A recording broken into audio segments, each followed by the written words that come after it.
Bom dia, graça e paz. Mais um dia na presença do Senhor.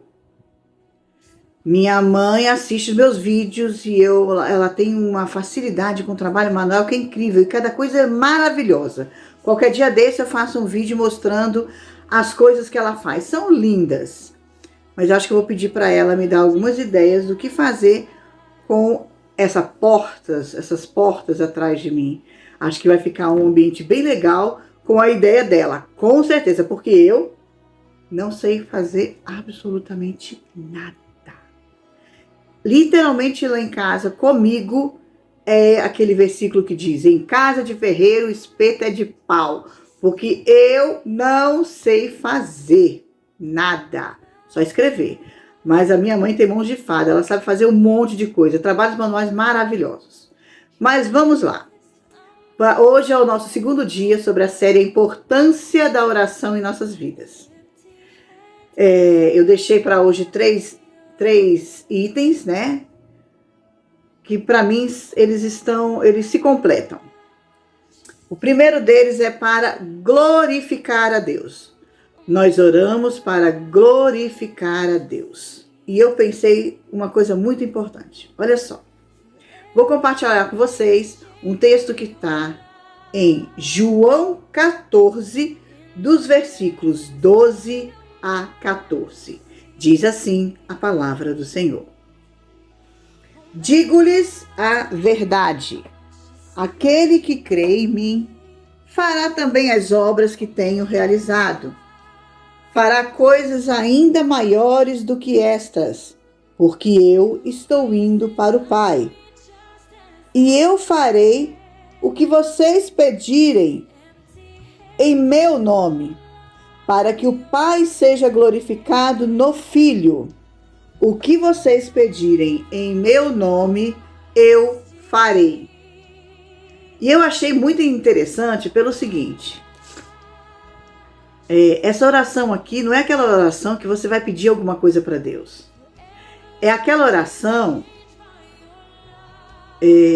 das obras que Jesus fazia. Quais eram as obras que Jesus fazia? Libertação e salvação. Era isso. Libertação, salvação, cura. Eu falei: Deus, tudo que pedir em meu nome eu farei. Tá, mas é pedir em meu nome? Ele está falando o contexto das obras.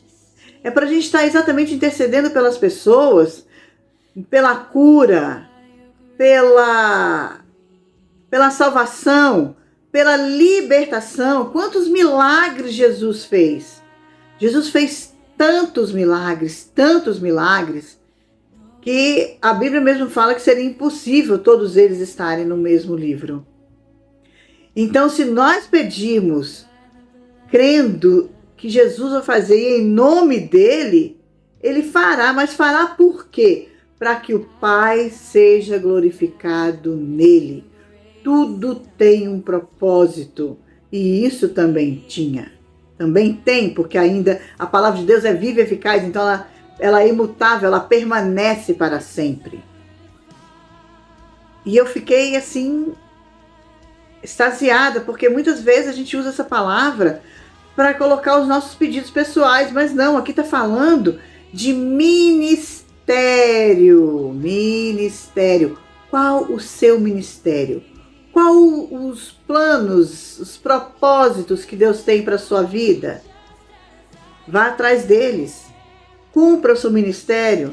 Não deixe de cumpri-los. Eu lembro, foi logo que eu me converti. Infelizmente, a palavra de Deus diz... Infelizmente não, vamos lá. Rebobinando. Felizmente, a palavra de Deus diz pra gente julgar a profecia, mas não o profeta. E infelizmente, naquela época, eu levei muitas, o que a gente chama de profetadas.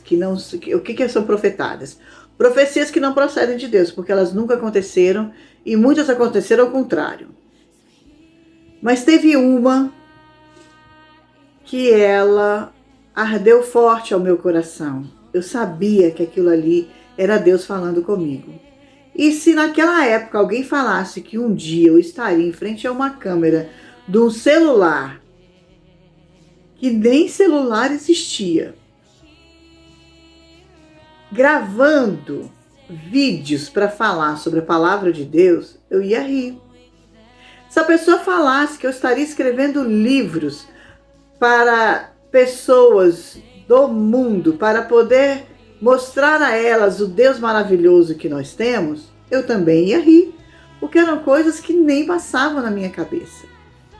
Mas hoje eu olho aquela profecia e entendo o que Deus falou naquela época. E hoje eu entendo. O que foi que Deus falou naquela época? Eu estava recém-convertida, o mundo ainda estava muito intrínseco dentro de mim, né? Eu estava muito carnal ainda. E Deus levantou uma pessoa, eu era muito, muito nova convertida. Eu tinha 3, 4 meses de convertida. E infelizmente ainda houve um grande erro comigo. 4 meses não, 3 meses. Não, quando a palavra foi dada foi entre 3 a 4 meses. Infelizmente a igreja que eu me converti na época, que eu não vou falar porque sou de ética, ela não foi muito sábia. Não, ela não foi nada sábia. E eu era nova convertida. Eu tinha vindo do catolicismo, eu tinha feito a minha primeira comunhão aos 7 anos, a minha crisma aos 11, e a minha primeira comunhão, e a primeira catecismo, eu dei aula de catecismo, eu tinha 13 anos de idade. Eu amava a Bíblia, eu amava a palavra de Deus. Eu ainda amo. Mas infelizmente teve um período entre essa época e agora em que eu larguei tudo de mão e abandonei Deus completamente para viver realmente os prazeres carnais. Então, o catecismo era feito em cima do Evangelho, principalmente de João, mas era feito em cima dos Evangelhos. Então, quando eu me converti, Deus tocou muito ao meu coração, eu me converti, fui fazer o batismo, e na aula do batismo era tudo em cima do Evangelho de João. Então, nas provinhas eu tirava 9,5, 10, 9,5, 10, 9,5, 10, eles entenderam que eu sabia a Bíblia toda. Mas eu não sabia. Eu sabia só a parte dos evangelhos, que era para dar aula de catequismo, ponto.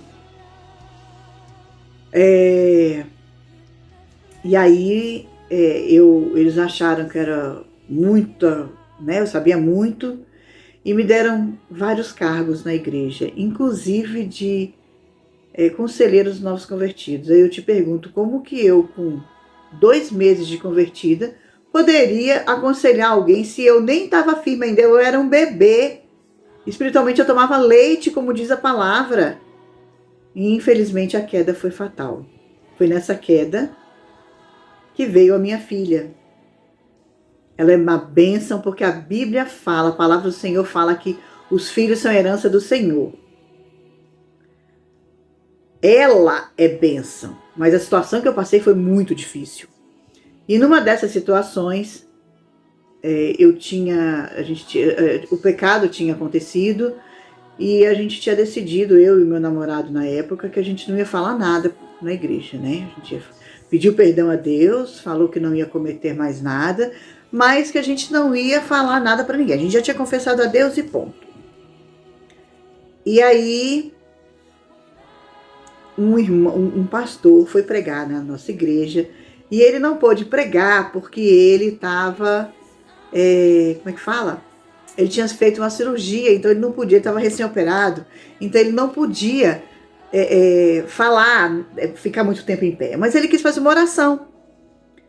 E nessa oração que ele fez, antes de fazer a oração, ele falou assim: tem uma jovem nessa igreja que Deus vai usar ela poderosamente. Gente, quando ele falou tem uma jovem, sabe aqueles filmes de Las Vegas com aquelas setas todas luminosas? Pois é, a impressão que eu tenho é que tinha uma seta apontada para mim, né? E ali a seta ficou ali presa, né, para mim, apontando para mim. Eu fiquei quietinha ali, porque eu não queria que ninguém percebesse que era eu. Mas o que aconteceu foi que ele falou assim: tem uma jovem nessa igreja que Deus vai usar poderosamente a ponto das pessoas olharem e falarem: como Deus pode usar uma jovem dessa? Uma pessoa dessa? E através dela, ele vai falar com milhares de pessoas. Eu nem levei aquilo em consideração, porque afinal de contas, eu sempre fui muito extrovertida, mas quem sou eu para ficar falando na frente de pessoas? Nunca precisou. Mas hoje eu estou aqui.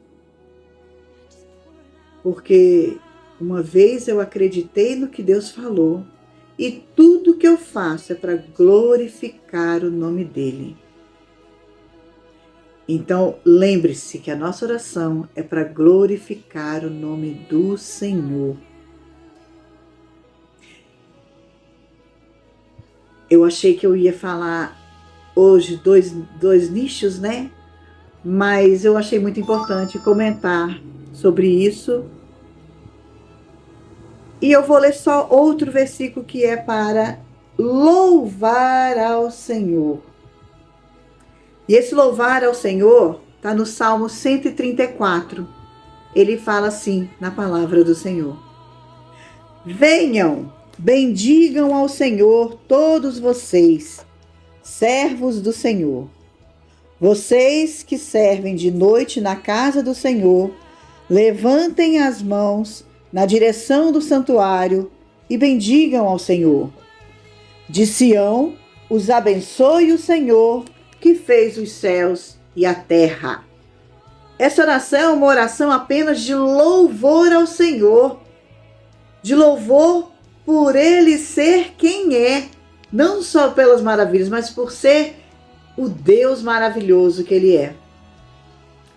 Então hoje nós aprendemos que as nossas orações são para glorificar o nome dEle através do nosso ministério e glorificar a Deus louvando a Ele. Vamos orar?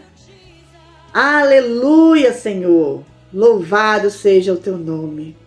Obrigado, Senhor, porque muitas vezes não entendemos o que o Senhor tem para nós, mas que o Senhor continue cumprindo através das nossas vidas o Teu querer, a Tua vontade, Senhor. E obrigado, Pai, por nos escolhermos como Teu vasos de honra a Teu serviço.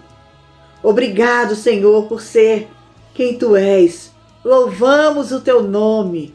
Tu és maravilhoso. Aleluia. Obrigado, Deus, mais uma vez, porque Tu nos escolhestes. Obrigado, Pai, porque podemos Te servir. Obrigado, em nome de Jesus. Amém. Amém. Que Deus nos abençoe, que você possa também fazer a sua oração de glorificação ao nome dEle e de louvor. Mais uma vez, Deus abençoe.